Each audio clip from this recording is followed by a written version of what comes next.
یہ تو اب آپ کو پتہ ہی ہے نا ان باتوں کا کہ اگر دودھ میں ملاوٹ ہو تو پھر کیا کرنا چاہیے؟ پھر ملاوٹ والے پی لو. اب میں تو یہ نہیں کہتا کہ دودھ نہ پیا کرو، تو جب دودھ میں ہوتی ملاوٹ ہے تو پھر اب میں کیا کہوں؟ تم ملاوٹ والے پی لیا کرو، لیکن ہوگا ملاوٹ والا ہی. یہ مطلب اب اس میں یہ ہے کہ اس کا فتویٰ کون نہیں دے سکتا، اس سے کیا نتیجہ نکلے گا؟ ملاوٹ والے پھرتی ہو لیکن ہوگا ملاوٹ والا. یہ سارے چہرے پر سیاہ داغ تھا، میں بھی وہاں سے گزرا تو بھی لگا لے. اب وہ جیسے مطلب سب کے ساتھ نہ تیرے ساتھ نشان لگ جائے گا. اب مجبوری میں تو وہی حشر ہوگا جو ان کے ساتھ ہوگا. تو سارے ہی برباد ہو رہے تھے، میں بھی اس ملے سے گزرا تو بھی برباد ہو جائے. وجہ کیا بتاتا ہے؟ آخری کام میں ایسے آدمیوں کو جانتا ہوں جنہوں نے کام کیا تو صحیح طریقے سے کرایا، ورنہ کرایا ہی نہیں. اب بھی ایسے لوگ زندہ ہیں اور بڑے بڑے لوگ ہیں ایسے. اس لیے کمزور آدمی برائی کو ضرورت کا جواز بنا لیتا ہے، یہ کمزوری کا ثبوت ہے. اور اللہ کے ہاں جا کے یہ کہہ دینا کہ میں گناہ گار نہ تھا، اس نے گناہ گار کیا، یہ کوئی جواب نہیں ہے. اس نے گناہ گار کیا تب بھی گناہ گار تو ہی ہوا، مجبوری نے گناہ گار کیا تب بھی ہوا. بچوں کی وجہ سے ہم غریب برباد ہو گئے. اب بچوں کی وجہ سے برباد تو ہوا نا، تو بربادی اپنی برداشت کر. جس طرح کوئی بچے کی وجہ سے چوری کر کے لائے تو اب چور آپ ہے، وجہ کچھ بھی ہو. اس لیے اگر آپ اللہ کی خاطر چوری کر رہے ہیں، میں چاہتا ہوں کہ اللہ کے لیے کوئی میں مسجد بناؤں، اس لیے میں نے رشوت اکٹھی کر دی ہے. دونوں باتیں غلط، اللہ نے نہیں کہا. بات نہیں سمجھ آئی؟ پانی نا مدد کے نام پر سماج دشمنی ہوئی ہے. اگلا لفظ بڑا مشکل آ رہا ہے کہ اسلام کی خدمت کے نام پر اسلام دشمنی ہوئی. یہ ہوتا رہا. اسلام چونکہ ایک دین ہے، آدمی نہیں ہے، اس لیے جو مرضی کہہ لو. آدمی ہو تو بول پڑے کہ میں نے یہ نہیں کہا، اس لیے اس کے نام پر بہت کچھ ہوا. آپ غور کرو نا بات کو میں کیا کہہ رہا ہوں. ایسا دین کے نام پر مثلا مسجدیں بہت ساری بنی ہیں، بنانے والے ان مسجدوں کے فنڈ سے بہت سارا پیسہ کھا گئے. ایسے واقعات ہوئے. اسلام کے نام پر بہت ساری ذاتی اناد پرورش پاتا رہا. اسلام کے نام پر اس کو مارا میں نے کہ وہ اللہ کو نہیں مانتا تھا. اللہ کو جو نہیں مانتا تھا تو تجھے اللہ نے حکم دیا کہ اس کی جان دے. آپ نہیں بات سمجھے کہ اس کا عقیدہ میرے عقیدے سے مخالف تھا. عقیدے کے ساتھ مخالفت ہونے میں کبھی یہ اجازت ملتی ہے کہ تم اس کو گولی مار دو؟ ایسا ہوا، یہاں پر بھی ہوا. دیوبندی بریلوی دونوں کے نام پر جھگڑا ہوا. کبھی ہوا کہ نہیں ہوا؟ ہوا. تو گویا کہ مذہب کے نام پر یا اللہ کے نام پر، اللہ ہی کے نام پر اللہ کے حکم کے علاوہ لے گئے لوگ. کمال کی بات یہ ہے، نام اللہ کا استعمال کیا اور لے کدھر گئے؟ اللہ کے علاوہ. اور یہ ہمیشہ ہی ایسا ہوتا رہا ہے. اس بات کو بڑے ہی آپ غور سے دیکھو کہ جواز جو ہے ہر برے آدمی کے پاس دنیا میں تو جواز ہے، لیکن عاقبت اور آخرت میں جواز تو نہیں ہوگا. آپ میری بات سمجھ رہے ہیں میں کیا کرنا چاہتا ہوں؟ جو کرنا چاہتا ہوں وہ سمجھو نا کہ یہاں تو کتنے ہی جواز ہوں گے لیکن جواز وہاں پر نہیں ہوگا. وہاں عقل استعمال نہیں ہونی قیامت کو. ایک بات یاد رکھنا میری، وہاں صرف واقعہ بیان ہونا ہے، انٹرپریٹیشن نہیں ہونی. آپ میری بات سمجھ رہے کہ نہیں سمجھ رہے؟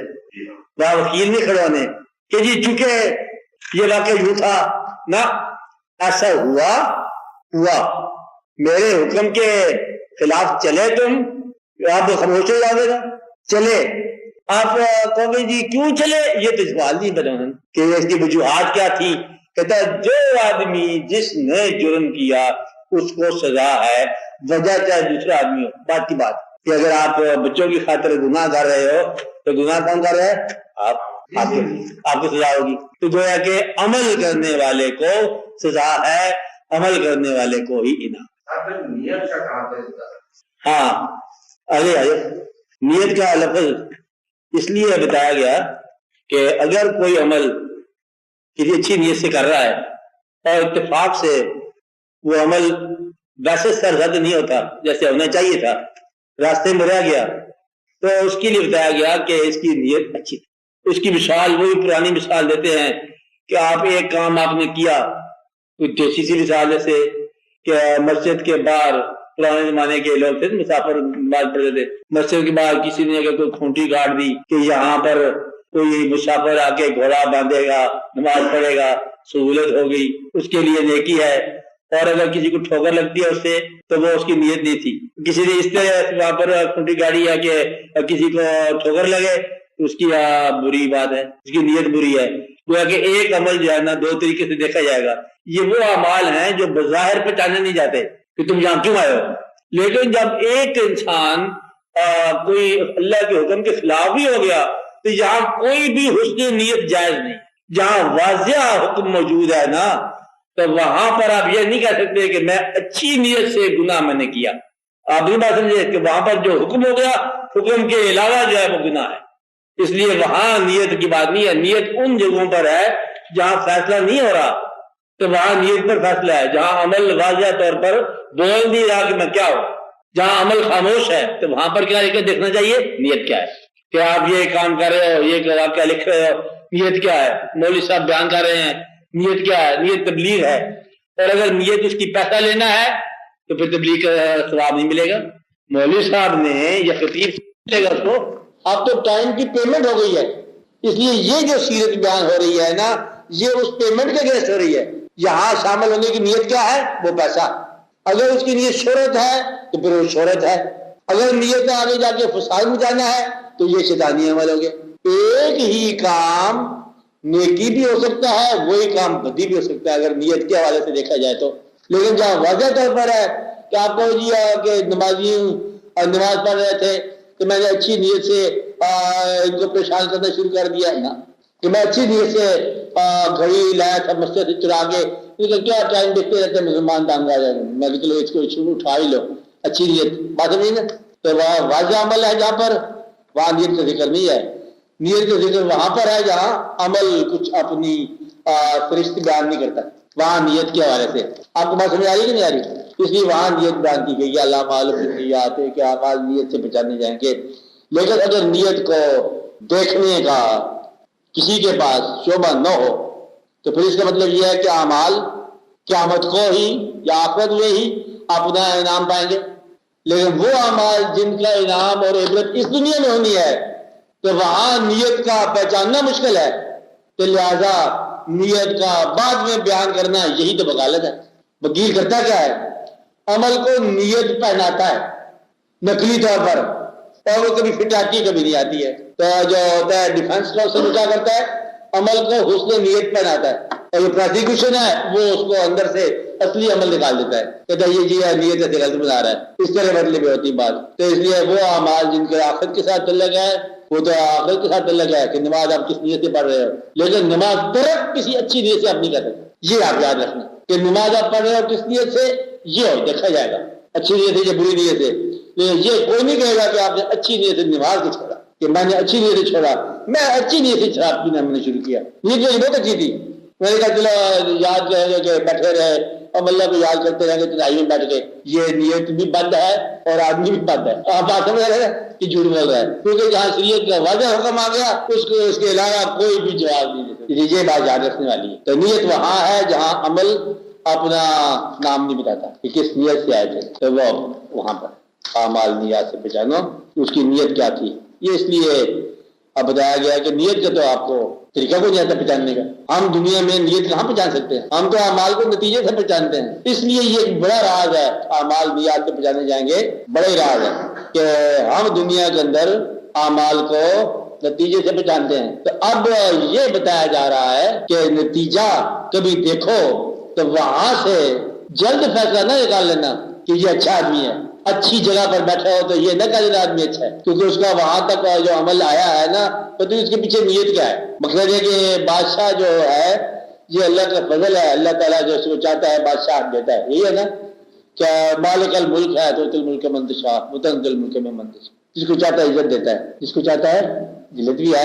اب آپ دیکھو کہ کسی وجہ سے اگر کوئی شخص بادشاہ ہو تو بادشاہ ایول بھی ہو سکتا ہے، گڈ بھی ہو سکتا ہے، قید خانے کے اندر جانے والا پیغمبر بھی ہو سکتا ہے اور برا انسان بھی. اب یہ پہچاننا آپ نے ضرور کرنی ہے اس کے پیچھے نیت کیا ہے، اس عمل کے پیچھے واقعات کیا ہے، بات ہے نا. تو یہ نیت جب تک آپ کو نہ پتا ہو تب تک آپ تبصرہ نتیجے سے نہ کرنا، آپ اللہ کے حوالے کرنا. وہ اعمال جو واضح نتیجے دے رہے ہیں نا ان کو آپ پہچان لیتے ہو یہ عمل ہے، یہ نتیجہ ہے، لیکن دوسروں کے بارے میں فیصلہ کبھی نہیں کرنا. یہ آدمی چونکہ ایسا لگ رہا ہے لگا ایسا ہوگا، پتہ نہیں کیا نیت. مطلب یہ ہے کہ دوسروں کے بارے آپ فوری تبصرہ نہ کرو. کسی کے بارے آپ دیکھ رہے ہو کہ وہ گناہ گار ہے اور آپ اس کے گناہ کا ذکر سن کر تو یہ بہت برا سزا پائے گا، یہ کرے گا، پتہ نہیں معاف کر دیا جائے گا. اس لیے یہ آپ اپنے آپ کے لیے ہے کہ تیرا عمل تیری نیت کے ساتھ. دوسروں کو آپ نہیں جج کر سکتے. میری بات غور نہیں آپ کیا، میں کیا کہنا چاہتا ہوں کہ نیت جو ہے نا دوسروں کو نیت نہ بناؤ، ان کے عمل کو آپ کبھی نہیں بنا سکتے. آپ اپنے عمل کی نیت تک پہنچو کہ میں نیت کرتا ہوں اس نماز کی. یہ جو نیت ہے یہ کیا ہے، آپ کیا نیت کر رہے ہو، آپ اس کام کا کیا منشا کیا چاہتے ہو، آپ عبادت کر رہے ہو کیوں کر رہے ہو، اس کا حکم بجا لا رہے ہو، اس سے کوئی منفعت چاہیے، اس سے آپ کو دنیا میں شہرت چاہیے، کوئی نیک مشہور ہونا چاہتے ہو، کوئی ریاکاری کر رہے ہو، کیا کر رہے ہو. اس لیے اپنے اعمال کی نیت کے حوالے سے ایویلیویشن کرتے رہا کرو. اور دوسروں کے اعمال چونکہ آپ نیت پہچانتے نہیں لہذا تبصرے نہ کرو. یہ بہت ضروری بات ہے، لہذا آپ تبصرے نہ کرو. کوئی آدمی اگر آپ کو بیٹھا ہوا ہے کسی جگہ پر نظر آ رہا ہے کہ وہاں بیٹھا ہوا ہے، آپ تبصرہ نہ کرو کہ یہاں بیٹھنے والے سارے برے ہوتے ہیں، پتہ نہیں اچھا آدمی وہاں بیٹھا. اس لیے یہ آپ کو نہیں پتا. کہتا مجھے دوسروں کی چونکہ نیت نہیں پتا لہذا میں ان کے عمل پر تبصرہ نہیں کرتا. کہا ان کی نیت نہیں پتا تبصرہ نہیں کرتا. اپنی نیت کو میں خود دیکھ رہا ہوں کہ میری نیت کیا ہے، کہ وہ اسلام نافذ کرنا چاہتے ہیں، نیت ان کی ہے کہ نہیں ہے ابھی ہمیں نیت کا پتہ نہیں. کاش کوئی علم ہو جاتا کہ اس سے نیت ہم پہچان سکتے.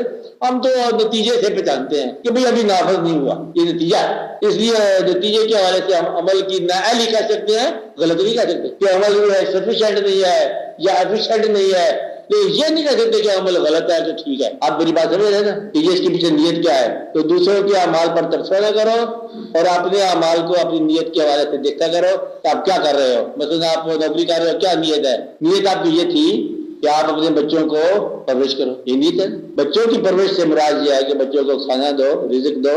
اگر بچوں کے لیے عاقبت بھی اچھی کرو، اگر بچوں کے لیے آپ ارد گرد سے آگ اٹھا کے لاؤ بیچ پر کہ بچوں آپ بسم اللہ کرو، تو آگ پہ کیا بسم اللہ کریں. اس لیے جب آپ بچوں کو دیکھ رہے ہو کہ آپ کے معصوم بچے ہیں تو ان کے لیے پاکیزہ رزق جو ہے نا مہیا کرنا آپ کا فرض ہے. پاکیزہ رزق سے بہتر تربیت ہوگی بچوں کی. آپ کی نیت یہی ہونی چاہیے کہ میں ان کو ایک بہتر زندگی دے رہا ہوں، بہتر زندگی کے لیے بہتر خوراک دے رہا ہوں، یہ ہونا چاہیے. اس لیے یہ بات غور والی ہے کہ یہ آپ نہیں کہہ سکتے کہ میں مجبور تھا رشوت دینے کے لیے. بات نہیں نا، وہ مجبوری جو شریعت کے برعکس کسی حکم کے برعکس آ جائے وہ مجبوری ہی تو توڑنی ہے آپ نے. غور ہے مجبور تھا، میں سویا ہوا تھا تو نیند جو آ گئی تھی تو صبح نماز نہیں ہوا تو کیسا ہوتا واقعہ. یہ مجبوری تو توڑنی ہے اور کیا کرنا ہے. شریعت کا کام کیا ہے، رضا کا کام کیا ہے، رضا کا کام کیا ہے، تقدیر کا کام کیا ہے، دین کا کام کیا ہے کہ آپ کی مجبوریوں کو توڑنا.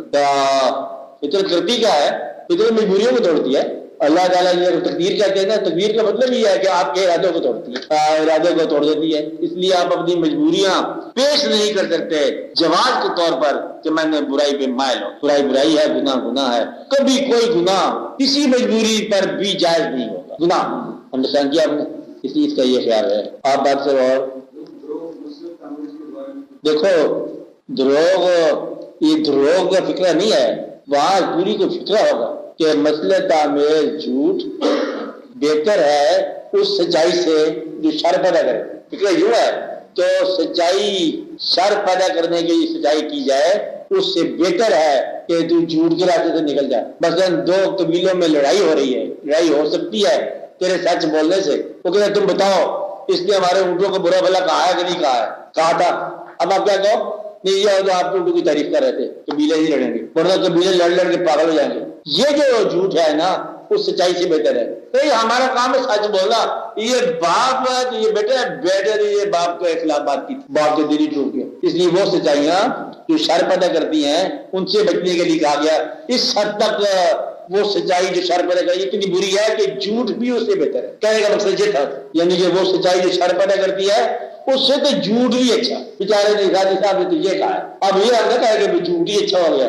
اس میں شر پیدا کرنے سے مولوی صاحبان سچائی کی جو لڑائی کر رہے ہو اس سے بہتر ہے کہ تو جھوٹ ہی بول. ایسے سچ کے کیا فائدہ جسے قتل کروا دی تھی. بات سمجھ آئی آپ کو؟ اور اگر جان بچانے کا وقت آ جائے کہ سچ جو ہے وہ تیری جان لیتا ہے تو وہاں جھوٹ بول جائے. مطلب دشمن کے علاقے میں جاؤ, گرفتار ہو جاؤ, تو پاکستانی ہے, ان کو میں تو افغانستانی ہوں, میں افغانستانی ہوں, میں کہاں کا رہنے والا ہوں. اگر تم نے یہ راز بتا دیا تو ملک کی سلطنت کے لیے نقصان دہ ہے. واپس کیا بولو, کوئی اور چیز بولو, ورنہ ملک کا نقصان ہو جائے. ایسے واقعات کے لیے کہا گیا کہ سچ ایسا نہ بولو جس سے کوئی نقصان ہو اور اپنی جان آپ کی ہلاکت میں ہو جائے. آپ کا کہاں رہنے والے, آپ یہ کہو جی میں تو یہ پٹنہ کا رہنے والا, جان بچا کے گھر آ جائے, گھر آپ کہو کہ میں پٹنہ کا رہنے والا, تو پاکستان کا رہنے والا, وہاں پہ بتا کہ میں لاہور کا رہنے والا ہوں, لوگ آپ کو مار دیں گے تو بچوں کے لیے نقصان ہو جائے گا. اس لیے بچوں کے باپ کو بچانا بڑی نیکی کی بات. اب ایسا نہیں ہے. ہاں بھائی, ہاں کیا ہوا, وہ چلے گئے ان کی اما کی طبیعت. ہاں بولو.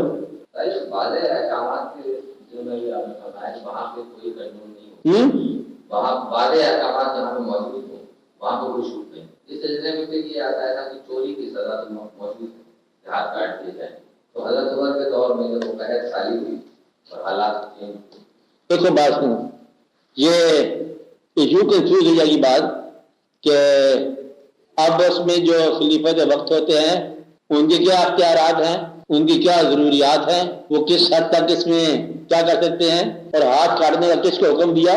تو چور کو ہاتھ تو لگا, کاٹنے والا کوئی اور پاور ہے جس سے حکم ہو رہا ہے. قرآن کو اس لیے تو آپ سمجھتے نہیں ہیں, دقت ہو رہی ہے کہ چور کے ہاتھ کاٹ دو, کون کاٹے؟ ہاں نہیں, آپ چور نہیں ہیں, آپ ہاتھ کاٹ کے دیکھو, ہاتھ کاٹ دیتا ہے چور, بھئی یہ چور ہے. پھر ہاتھ کاٹنے کے لیے پاور چاہیے, کس کی؟ اسٹیٹ کی. کون کرے؟ اسٹیٹ. اسٹیٹ کو آگے اختیارات دے دیے ہیں, وہ الگ ہے, انہیں کے بادشاہ وقت کو وہ کاٹے. یہ ہمارے لیے حکم تو نہیں ہے نا ہر آدمی کے لیے کہ جس کو جہاں چور ملے ہاتھ ہی کاٹ دے, سارے چوریاں لے کے پھرتے رہے. بات سمجھو نا, مقصد یہ ہے کہ اب وہ حالات کے تحت جو عمل ہے, اسٹیٹ کا جو اسلامی اسٹیٹ کا ہیڈ ہے اس کے کیا اختیارات ہیں وہ جائے, آپ کے نہیں ہے, دونوں واقعات. نہ ہاتھ کاٹنا آپ کی ذمہ داری ہے, نہ اس میں رعایت آپ کی ذمہ داری ہے. آپ بات سمجھ رہے, نہ اس میں تبدیلی آپ کی ذمہ داری ہے کہ چور کے ہاتھ کاٹو, ضرور کاٹو, پہلے فاقہ کاٹو اس کا. اب اگر فاقہ کاٹنا جو ہے یہ ذمہ داری ہے, پھر ہاتھ کاٹنے کی بھی ہے. تو مقصد یہ ہے کہ اسلام کی اسپرٹ کو سمجھنے کے لیے جو مضامین جن لوگوں کے حوالے ہیں وہ کریں. آپ کے لیے یہ حکم نہیں ہے کہ چور کے ہاتھ کاٹو, نہ آپ کے لیے حکم ہے کہ اس میں ریلیکسیشن کرو. آپ کے لیے کامن مین کے لیے حکم یہ ہے کہ آپ نماز پڑھنے والوں کے ساتھ نماز. آپ یہ بتاؤ اس میں یہ وعدہ شریعت حکم ہے, حکم دو جو سب کے لیے, میں وہ کہہ رہا ہوں. اور جو بادشاہ کے لیے ہے وہ بادشاہ کے ساتھ ہی اس کی ایکسیپشن ہوتی ہے. ہاتھ کاٹنا کس کا حکم ہے؟ بادشاہ کا. یہ آپ کا حکم نہیں ہے. جہاد کرنا کس کا حکم ہے؟ یہ بادشاہ کو. وہ حکم دے گا نا جو امیر ہوگا. آپ اور میں جہاد کیسے کریں گے؟ ہم تو نہیں جا سکتے فوج رکھی اس کام کے لیے. اس لیے یہ جو ہے نا شریعت ہی ہے. شریعت کچھ حصہ امیر المومنین کے پاس ہوتا ہے, اس کا عمل بھی شریعت ہوتا ہے. وہاں حکم یہ ہے اطیع اللہ و اطیع الرسول و اولی الامر منکم.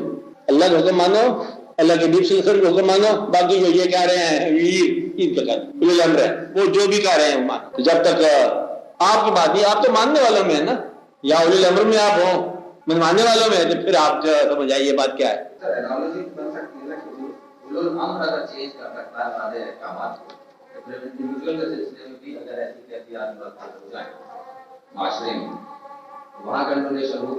معاشرے میں کیا کر دیا ہو جائے حالات.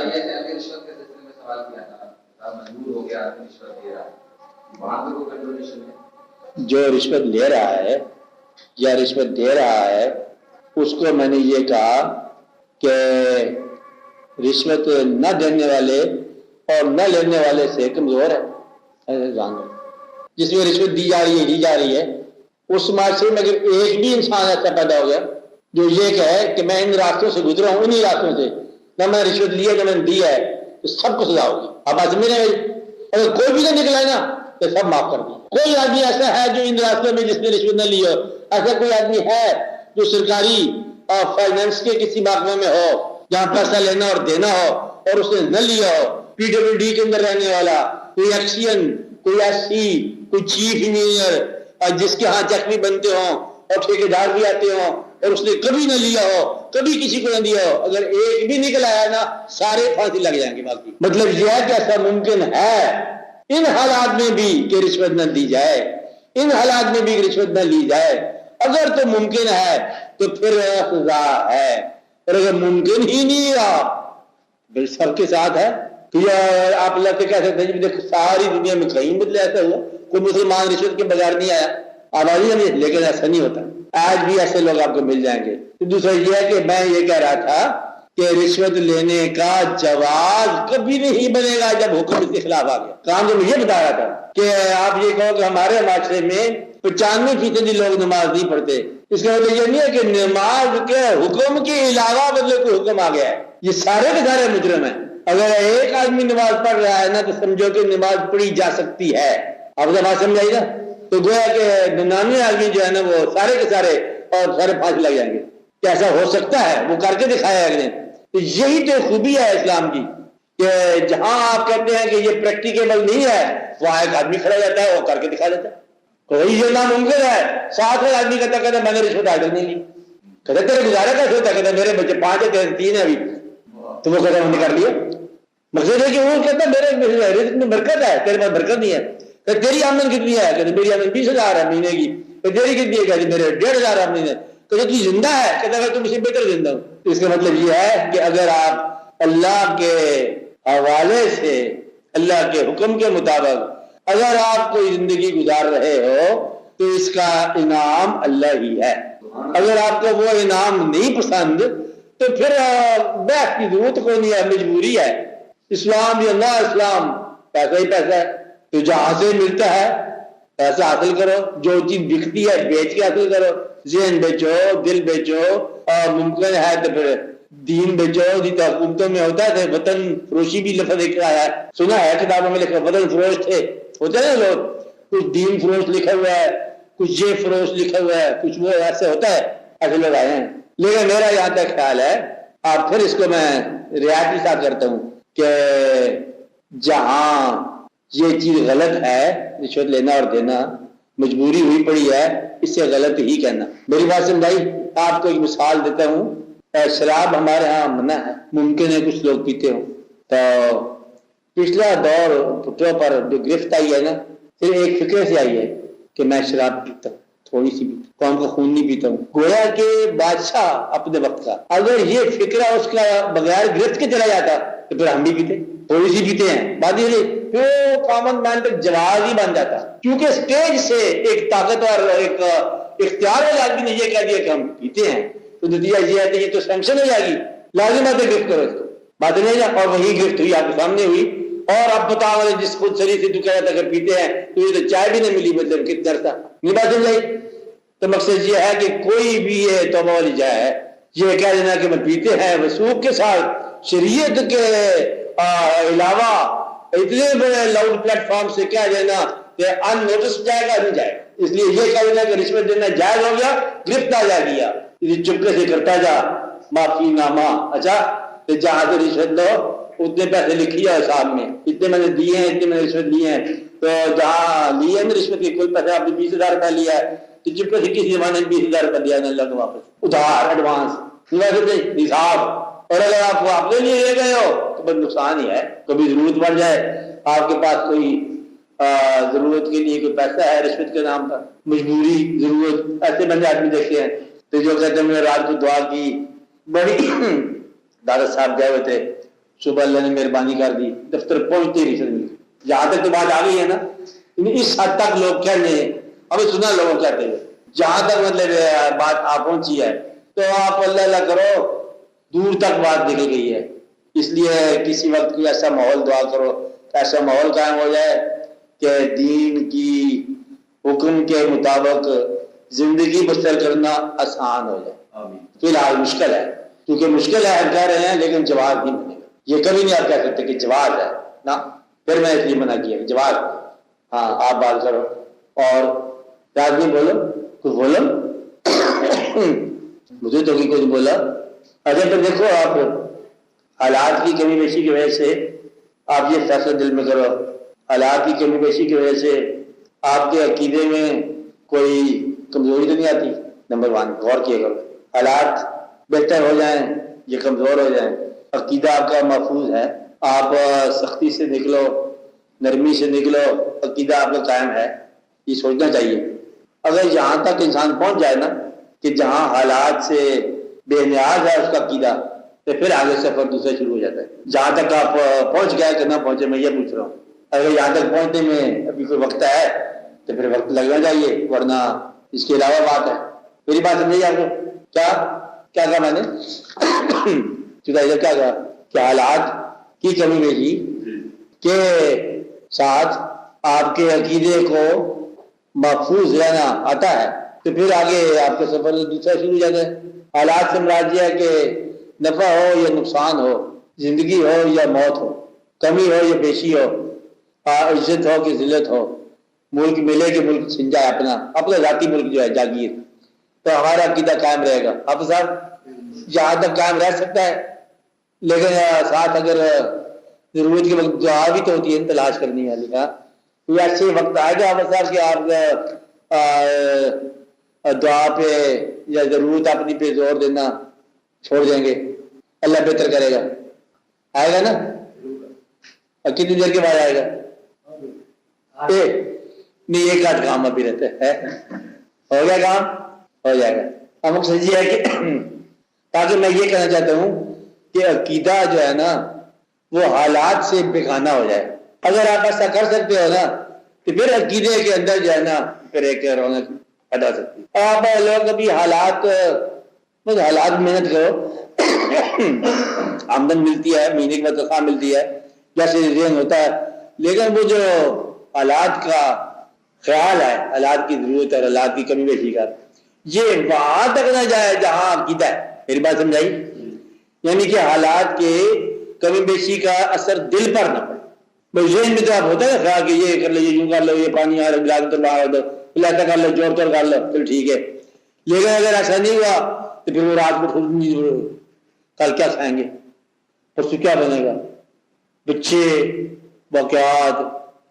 اگر ایسے ابھی ہے طبیعت کے اندر تو آپ یہ سمجھو کہ پھر اتنا ہی عقیدہ ابھی تھوڑا سا راہ گزر میں ہے۔